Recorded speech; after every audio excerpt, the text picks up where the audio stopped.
Janavallabha Girivardhari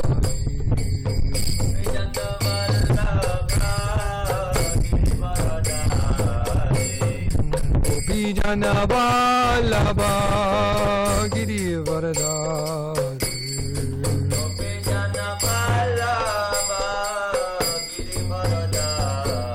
Yashoda Nandana Braja Janaranjana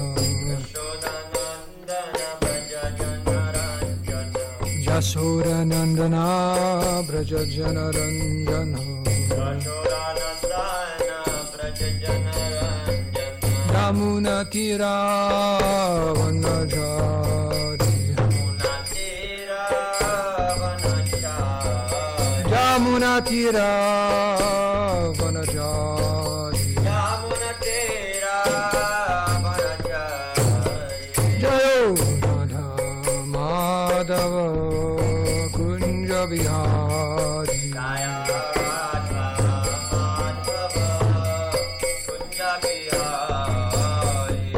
Gopi Janavallabha Girivardhari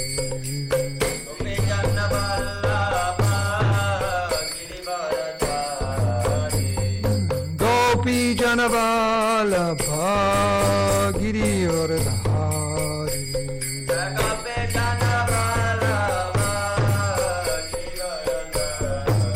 Yashoda Nandana Braja Janaranjana Yashoda Nandana Braja Janaranjana Yashoda Nandana Braja Janaranjana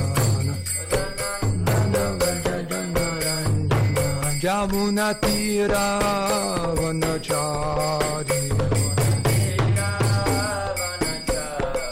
Jamuna Tira Vanachari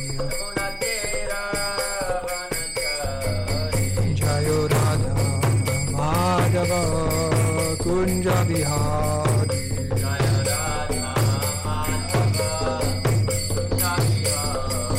Jayo Radha Madhava Kunja Vihari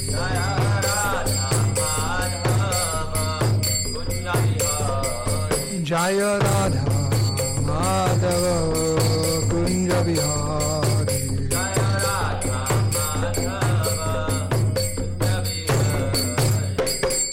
Sri Sri Radha Madhava ki Sri Sri Radha Giridhari ki Jayo Mishnupad Paramhamsa Parivraj Gajaja Shubhri Srimad His Divine Grace Bhai Charanara Bindu Bhakti Vedanta Swami Srila Prabhupada ki Jai Grantaraj Srimad Bhagavatam ki Jai Samvira Bhaktivinoda ki Jai All glories to the assembled devotees, all glories to the assembled devotees, all glories to the assembled devotees, all glories, all glories, Sri Sri Guru and Sri Gauranga.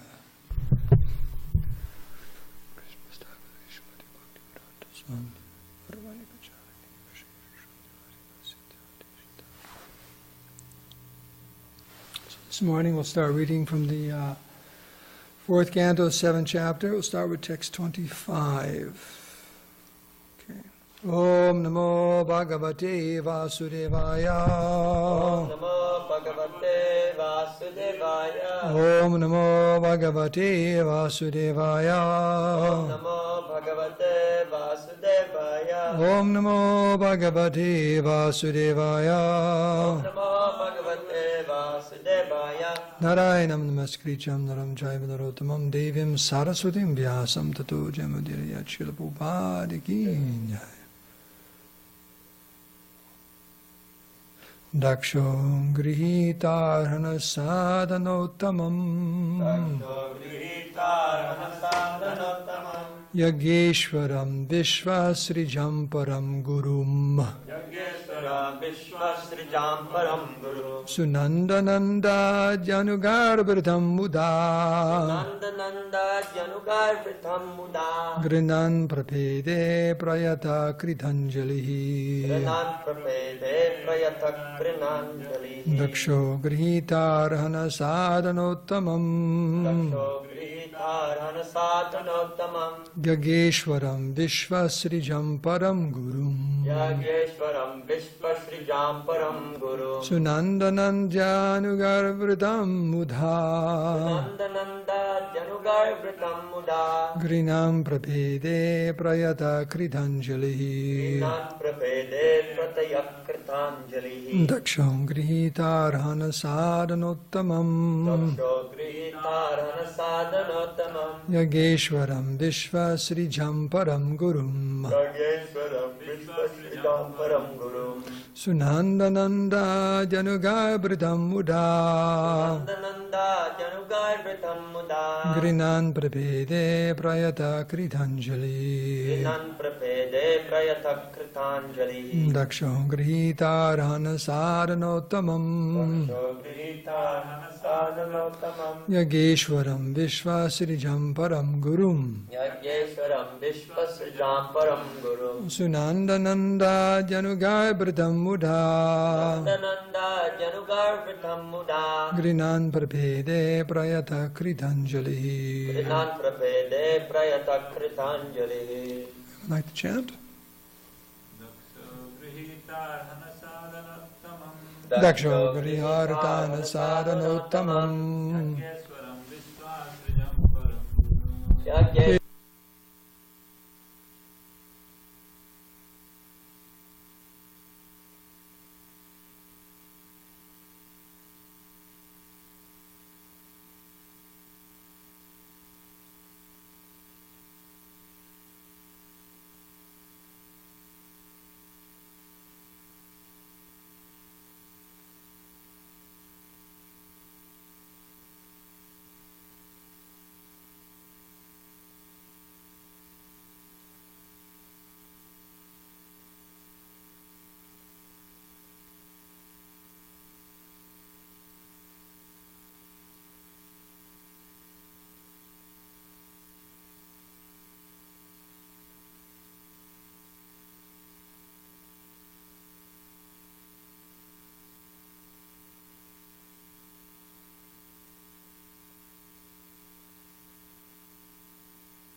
Dakshaha, Daksha, Grihita, accepted, Arhana, rightful, Sadhana Uttamam, Sadhana Uttamam sacrificial vessel, Yaga Ishwaram, Yageshwaram unto the master of all sacrifices, the master of all sacrifices Vishvasrijam, of all the Prajapatis, all the Prajapati Param, the supreme, Gurum, preceptor, Sunandananda Adi Anugai, Sunandananda Janugai by the associates like Sunanda and Nanda, by associates like Sunanda and Nanda Britam, Vritam surrounded, Muda, with great pleasure, Granan, offering respectful prayers, offering respectful prayer Prapede, Prapede took shelter, took shelter Prayataha, Prayataha having a subdued mind, having a subdued mind Krita Anjalihi, Anjali with folded hands. folded hands. Translation. When Lord Vishnu accepted the oblations offered in the sacrifice, Daksha, the Prajapati, began with great pleasure to offer respectful prayers unto him. The Supreme Personality of Godhead is actually the master of all sacrifices and preceptor of all the Prajapatis, and he is served even by such personalities as Nanda and Sunanda. Please repeat. When Lord Vishnu accepted the oblations Well, Lord Vishnu accepted the oblation offered in the sacrifice, offered in the sacrifice. Daksha, the Prajapati, Daksha the Prajapati began with great pleasure. began with great pleasure. At least keep it down a little bit, Prabhu. The loudest thing in the assembly shouldn't be someone's yawning during Bhagavatam class. Began with great pleasure Began with great pleasure to offer respectful prayers unto him, to offer respectful prayers unto him. the Supreme Personality of Godhead, Supreme Personality of God is actually the master of all who sacrifices is actually the master of all sacrifices and preceptor of all the Prajapatis, and preceptor of all the Prajapatis. and he is served even by such personalities And he is served even by such personalities Personalities as Nanda and Sunanda. as Nanda and Sunanda. Next verse, no purport there. Translation, Daksha addressed the Supreme Personality of Godhead. My dear Lord, you are transcendental to all speculative positions. You are completely spiritual, devoid of all fear, and you are always in control of the material energy. Even though you appear in the material energy, you are situated transcendentally. You are always free from material contamination because you are completely self-sufficient. This is the one we're going to speak on, has a purport. Okay, next one. Let's turn to 27. The priest addressed the Lord, saying, O Lord, transcendental to material contamination, by the curse offered by Lord Shiva's men, we have become attached to fruitive activities, and thus we are now fallen and therefore do not know anything about you. Do you remember that curse?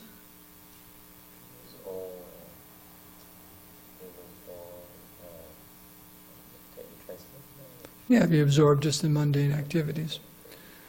On the contrary, we are now involved in the injunctions of the three departments of the Vedic knowledge under the plea of executing rituals in the name of Yajna. We know that you have made arrangements for distributing the respective shares of the demigods. Purport. The Vedas are known as Trigunya Vishaya Veda. Those who are serious students of the Vedas are very much attached to the ritualistic ceremonies mentioned in the Vedas, and therefore these Vedavadis cannot understand that the ultimate goal of the Vedas is to understand Lord Krishna or Vishnu. Those who have transcended the qualitative Vedic attractions, however, can understand Krishna, who is never contaminated by the material qualities. Therefore, Lord Vishnu is addressed here as Ananjana, free from material contamination. In Bhagavad Gita, the crude Vedic scholars have been deprecated by Krishna as follows. Yam iman pushpitam vacham prabhadant yavipashtitaha vedavadharata parta nanyadastiti vadinaha.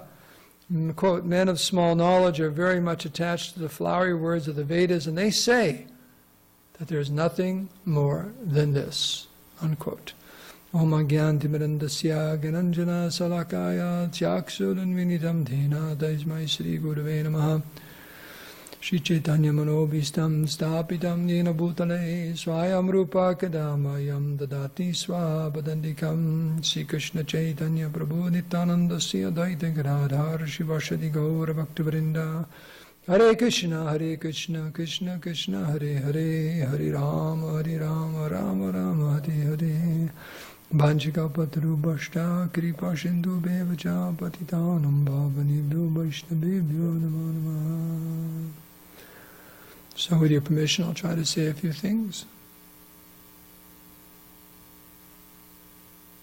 Okay, just waiting for some, a little nod, a little squint of the eye, smile, something.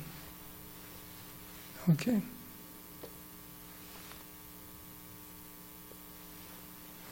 There's a sidelight that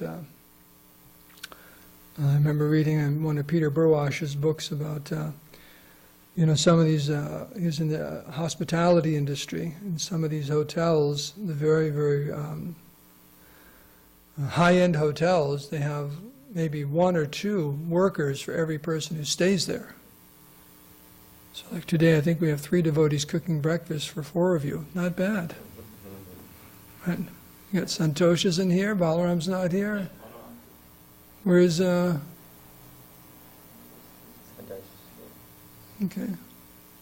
Santosha's dreaming about cooking breakfast for you. Where's Janardhan? Okay. Editing out what I say that's inappropriate. Okay. Okay. The Vedas are known as Trigunya Vishaya Veda. So there's a few verses the Prabhupada is referring to here in the Bhagavad Gita, and this whole understanding of Karma Kanda section of the Vedas, because of the what do they call themselves here? Ritvija, the Ritviks. They were just saying that they're lamenting that they were cursed by the men of Lord Shiva Now they've lost all transcendental memory of transcendence, and they're simply absorbed in performing all these activities for fruit of activities. Now these are all Vedic injunctions, and of course we know that Vyasadeva, when he compiled the Vedic literatures, his spiritual master Narada Muni chastised them on one side for just taking all this time to encourage people in fruit of activities, pious fruit of activities. And of course, the understanding is that majority of people, that's where their consciousness is at. So at least get them to understand that there's an arrangement in nature. The demigods are there. Krishna says also, something in the 3rd chapter, that created the Lord of all creatures, sent forth generations of men and demigods. And there's a reciprocation there. The demigods are running the material world, supplying all the necessities of life, but there has to be some yajna, some sacrifice, which basically means you're acknowledging that and offering them some homage and even the results of your sacrifice, like that. So that's only, you could say that's just recognizing what's going on in this material world. That's better than not recognizing it. Just like in today's society, people, the idea that we are dependent upon some higher power for our enjoyment, they don't like that. They don't believe it. You just have to work hard. And if you're not getting anything, you just have to work harder. Harder, harder, harder, harder. Right? Beg, borrow, or steal. That's what Charvak Muni said. Anything you have to do, get sense gratification. So that's their idea. The Vedic idea, no, there's actually a perfect arrangement in nature, and if you take advantage of it, then all material opulence will be bestowed upon you, and the demigods being pleased with you.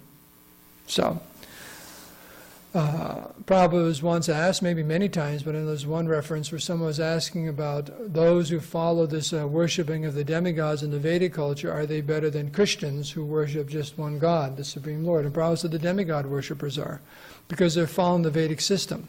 The Vedic system is meant to gradually bring people to a higher level of consciousness, because you're worshiping all these different devatas and so on. Sooner or later you'll ask the question, where do they get their power from, right? Who put all this into motion? What is the absolute truth? Who set all this up? So, and then one starts inquiring, and there's a progression there. But if one stays on this platform, then there's a problem. If one stays on the platform of karma yoga, they're known as a karmakandi or karma yogi. If one stays on the platform of jnana yoga, one's a jnani or jnana yogi. Like that, one's not supposed to stay there. Prabhupada says it's like a ladder. One's supposed to climb up the ladder. Sometimes people do get stuck on a ladder, right? They start going up and they look down, they freeze. People who are afraid of heights, they can't move. They're stuck. And they can't go anywhere. And like that. So, but that's what's being condemned here in this purport. And the verse itself. So, there's a succession of verses. There's 2 of them quoted here, starting with 42, and then this one here is 45, where Krishna is speaking to Arjuna about this. The difference between devotees and those who are absorbed in this karma kanda. Because Arjuna, he wanted to give up serving Krishna and do what? Just go away. Just go away, meditate, do something else for his satisfaction. And that's the point. Karma kanda, jnana kanda, yoga kanda, these are all for one's personal satisfaction. Therefore, even though they're good, they're not as good as devotional service of bhakti yoga, and they should be given up eventually once you give these things up. And that's what Krishna is saying right here in this verse that's being quoted, this 45. But we'll start with 42, the one that's quoted in the purport. It's 42 and 43. Men of small knowledge are very much attached to the flowery words of the Vedas, which recommend various fruitive activities for elevation to heavenly planets, resultant good birth, power, and so forth. Being desirous of sense gratification and opulent life, they say there is nothing more than this. And this is the verse here, 44, Krishna is condemning this. He's saying, Bogaishvaya prasaktanam taya paritachetasam vyavisatmika buddhi samadao navadiyate. You know that verse? He's saying, in the minds of those who are too attached to sense enjoyment and material opulence and are bewildered by such things, a resolute determination for devotional service to the Supreme Lord does not take place. So he's confirming what's said in the previous verse. They say there's nothing more than this. They can't perceive of anything higher than just being a pious person and trying to go to heaven and enjoying the heavenly abodes. Now the verse that's first quoted in the purport, text 45, Traigunya Vishaya Veda, Nishtraigunya Bhavarjuna, Nirdvandvo Nichasattvasto, Nir Yogakshema Atmavan. The Vedas deal mainly with the subject of the three modes of material nature. O Arjun, become transcendental to these modes, be free from all dualities and from all anxieties for gain and safety, and be established in the south. So Krishna here is explaining that one should rise above the Vedas. Quite interesting. It doesn't say reject them, it just says rise above them. Most of the Vedic literature is all about going to heaven, worshiping the demigods, Indra, different sacrifices for prosperity in this world and the next. But this is not the goal of the devotee. What's the goal of the devotee? Go home, serve Krishna. Actually serve Krishna. That's the real goal. What is it? Nadanam najanam nasunirim kabidam va jagadishage. Mama janmi janmanishwari bhavatad bhakta hoitiki toi. So, in other words, we can talk all about Vedic sacrifice. We're not performing them anyways. You have to actually satisfy all 33 million demigods when you perform these, and if you miss any, the whole thing is useless. There's so many verses in the Vedas. The whole thing is useless. If you didn't get all of them, you forgot someone. 33 million demigods. You got to make sure they're all covered, or else someone's going to get upset. The whole thing's going to be ruined. So we're not engaged. We don't have to worry about, okay, Jamal, you got to stop those Vedic sacrifices out on the patio. No more karma kanda. That's not something you have to worry about, right? Because we're not doing that. We're not, as Prabhu says here, what does he call them? Something about the crude Vedic scholars. Crude in the sense they don't understand the whole picture. But for us, a verse like this, which Chaitanya Mahaprabhu has said, Nadanam najanam nasundanim kabidam va jagadisha kame. Because this is why they're performing these sacrifices. Dhanam, what does that mean? Wealth, right? Everyone's very, very much concerned about wealth. They pray to God, oh, please help me, give me some money. Right? In fact, Krishna says in the Bhagavad Gita, there's 4 kinds of people who approach the Lord. Well, who are those 4 people? The desire of wealth, the distressed, inquisitive, and those searching for the absolute truth. So those are in material distress, which usually means wealth. We need some money, especially in today's society. You don't have money, you don't have anything. If you don't have money, you don't have anything. Right? So, nadanam. The voice says, I don't want any wealth. Wow, he doesn't have wealth. What's wrong with him? Nadanam, najanam. Followers, prestige, position in society. Everyone wants that. When you walk down the street or drive down the street, you want to be very much adored by others. Who wants to come up to drive down the street in an old jalopy, pum, pum, pum, pum, pum, exhaust coming out, the windows broken, all full of dents, dirty, filthy, and breaking down all the time. Just like every morning, you may catch them in the morning. There's 2 people over there who collect cans. There's a camper in the van, Some mornings they have fights, yelling. Every other word is an F word, but they yell at each other. But half the mornings they're always lifting up the top of their vehicle to get it started. And because all they live on is cans, they don't have enough money to fix their car or something. But so old car, kind of beat up car. No one likes that. People like to pull up and say, oh, a Mercedes or this or that, nice car, like that, dressed nicely. Do you still have that Kurt you had on the other day with the big rip in it? Thank you. Okay, so it's not, you have to look good. People want to look good, like that. Prestige, janam, right? People like me. I'm respected in society. Nadanam, najanam, nasundarim. What is that? Beautiful wife, like that.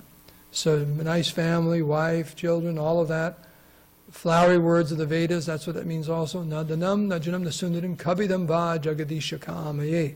So all these things we desire. And Chaitanya Mahaprabhu was saying, no, I don't want any of these things. So what do you want? How about liberation? Maybe you don't want anything in this material world. Could I give you liberation? That's also something you can aspire for. You know, you are sick and tired of the hard endeavor for fruit of results in this material world, and you've realized that you won't find any happiness here because dukkhalayam asashvatam, they're temporary, like that. It's just a source of misery.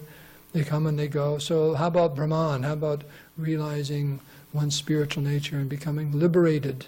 Moksha. Let's get some moksha going on here. But he says, no, janmani ishwari. I don't want, birth after birth, I just want your devotional service. So I'm not even concerned about going back home back to Godhead or being liberated.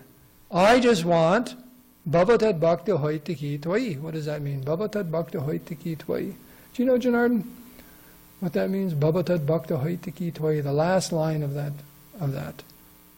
What does the devotee want? Nadanam, najanam, the sundarim, kavitam, bhaja, gadisha, kame, mama janmani, janmani, shware, bhavatat bhakta hoitiki tvai. What does the devotee want?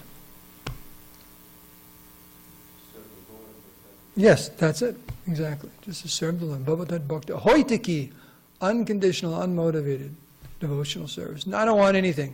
It's like Prahlad Maharaj, when Nrsingadev said, can I give you something? You've been through a lot. You're my devotee. There must be something I can give you. And he said, I don't want to be a vanik. I don't want to be a merchant. In other words, merchants, you do something, like it's a back and forth. You give me the money, I give you some product. Right, let's do some business. Right? There's an exchange there. Business means exchange. Even though they say for you no profit, that's ridiculous. There's got to be a profit. How can they stay in business if they're not making a profit, right? So, but he said, Lord Nrsingadev, I'm not engaged in devotional service so I can get something from you.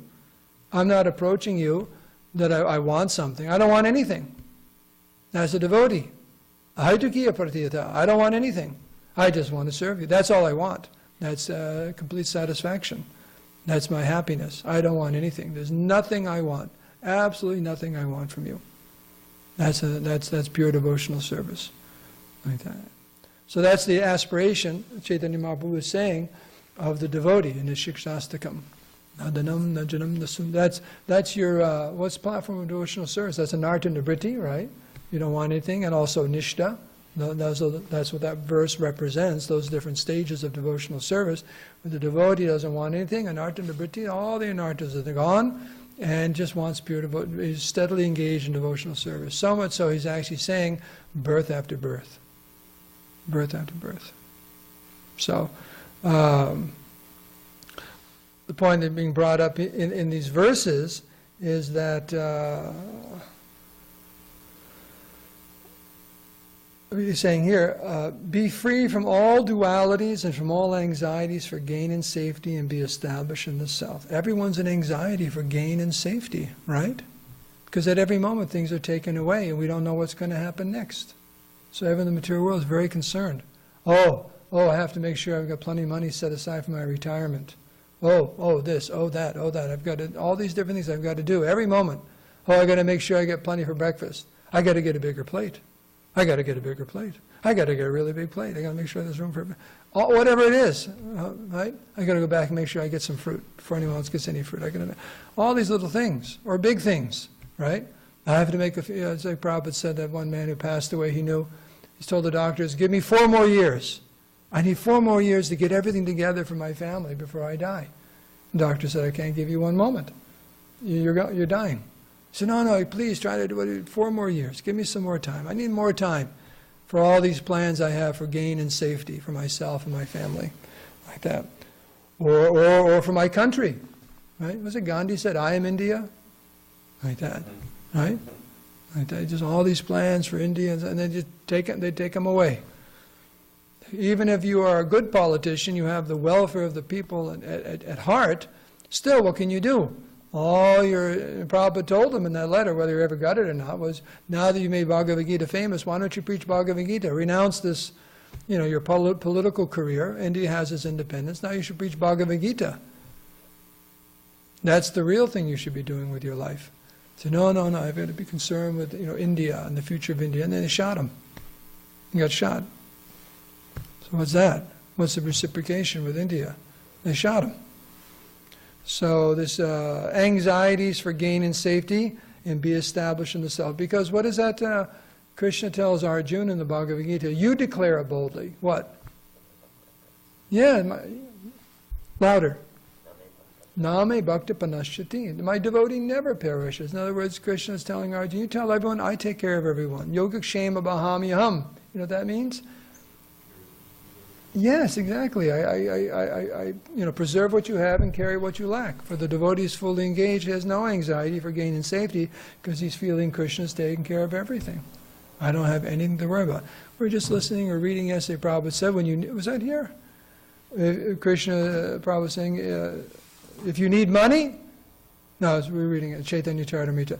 Prabhu was saying in the purport, one is fully surrendered, because there's that story of Sakshi Gopal, it's in one of the purports there. That for the one who's fully surrendered, Prabhu says in the Krishna conscious movement, we need men will come. Men come. If we need money, money will come. In other words, Krishna is providing. He's taking care of his devotees. Whatever you need. So the devotee has that firm faith, whatever I need, Krishna will take care of it. Whatever I want, I don't know. Krishna may not give it because it may not be good for me, but whatever I need for myself and for my Krishna conscious, and maybe your Krishna conscious is making a whole city or a whole country or the whole world Krishna conscious, Krishna will give you what you need to do that. He'll give you what you need and preserve what you have. So that's the faith of the devotee, whereas the materialist has no faith. He's working very, very hard, praying, hopefully making all these arrangements, whether it's with or without the demigods, belief in the demigods. So it's just anxiety, kunta, right? What's that verse? We'll finish with that verse in Chaitanya Charitamrita about the bhukti, mukti, siddhi, kami, sakalya santa. It's not peaceful. The bhukti, the mukti, siddhi, right? These people aren't peaceful. They want to enjoy in the material world, bhukti, mukti, want liberation, siddhi, yogic perfections. They're not peaceful. Only the Krishna bhakta, nishkamataya santa. Only the devotee is peaceful because of this reason right here. He doesn't want anything. Right? He doesn't want anything. He just doesn't want anything. See, that is amazing if you think about it. If you have relationships with people and you don't want anything from them. In fact, sometimes people say that about devotees. In fact, that's what Ambarish said. It was who said that recently? Was it? I think it was Maharaj, but you know Maharaj. When Ambarish was coming to the temple in Detroit, he never told anyone who he was at first. It was just Alfred, Bhakta Al, who's coming and helping out and this and that for quite some weeks, if not months. You know, helping with different things, and maybe he'd give some money and fix a screen or this or that or whatever. Then they found out who he was. This guy is a millionaire. And he said that he didn't want to tell any devotees because in his experience growing up into adulthood, he never really knew who his friends were because they always knew he had so much money. Did they like him, or did they like the fact that they can go skiing in Aspen or go off to Europe and enjoy his money? They wanted something from him, right?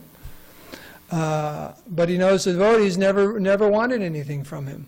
They never wanted, even when he told them, they didn't want anything. So you can see these are true friends. They just didn't want anything. That wasn't their motivation, whereas everyone else seemed to want something from you. So that's true friendship. You just don't want anything. You just want to give. So that's devotional service.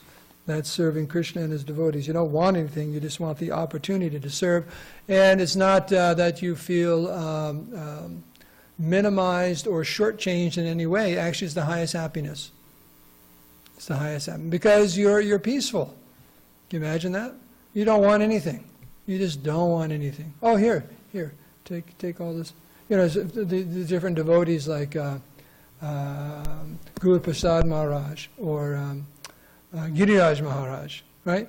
Very wealthy families, and some or other, I don't know if you think about what kind of relationship is this with your father. Your father offers you $1 million if you're not a devotee. Now, what kind of father is that? I mean, even if you don't even like Krishna consciousness, unless you're convinced it's some type of horrible terrorist group or something like that, I can see if my daughter joined Al-Qaeda, maybe I'd offer some money. I think you ought to get out, But to give, they say, I'll give you $1 million or more if you just leave, don't be a devotee anymore. In fact, Guru Prasad Maharaj's father, you know that story? I'll give you $1 million if you had a piece of steak there and a glass of whiskey or something like that. He said, I'll give $1 million if you eat the steak and drink the whiskey.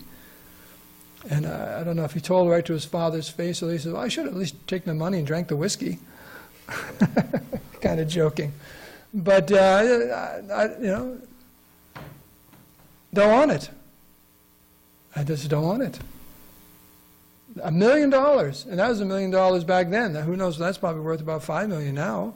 So $5 million. Just not interested. Just not interested. So this is very bewildering for the conditioned souls. Not interested? You don't want my money? You don't want this? You don't want that? What do you want? Just want you to be engaged in devotional service.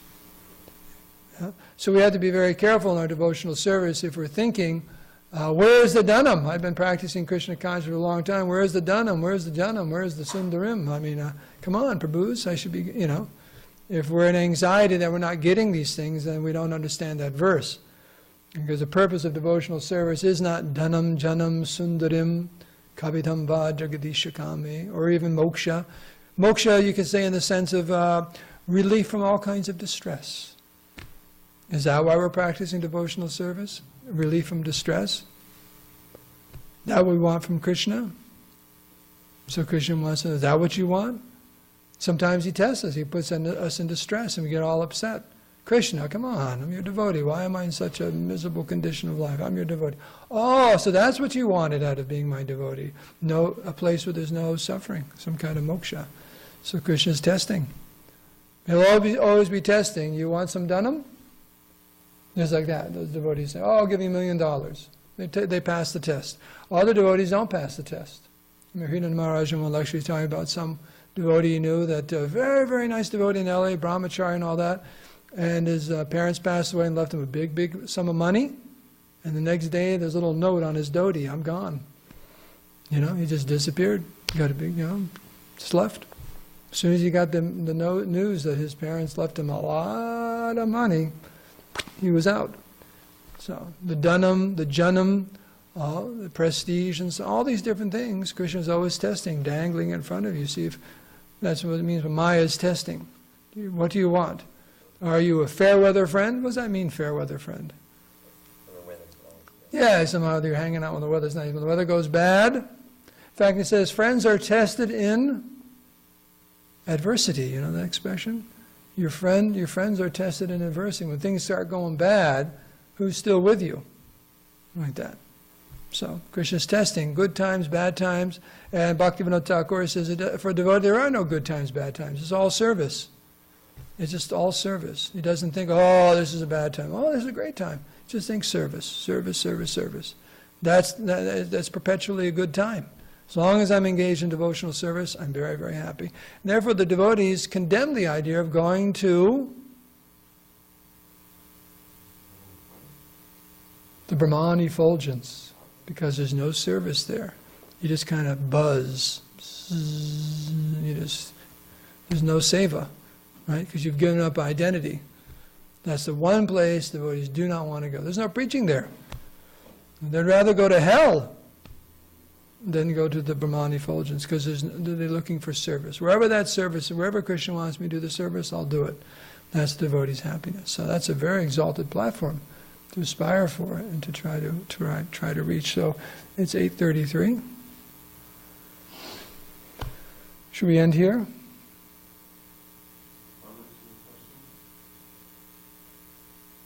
I think everyone's just so fired up.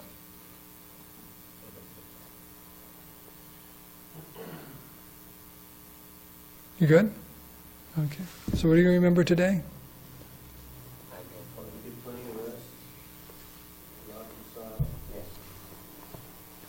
Okay, I'm going to start the class over again, so we'll do it the second time, see if we can... Okay, all glories to Srila Prabhupada. Srimad Bhagavatam ki jai.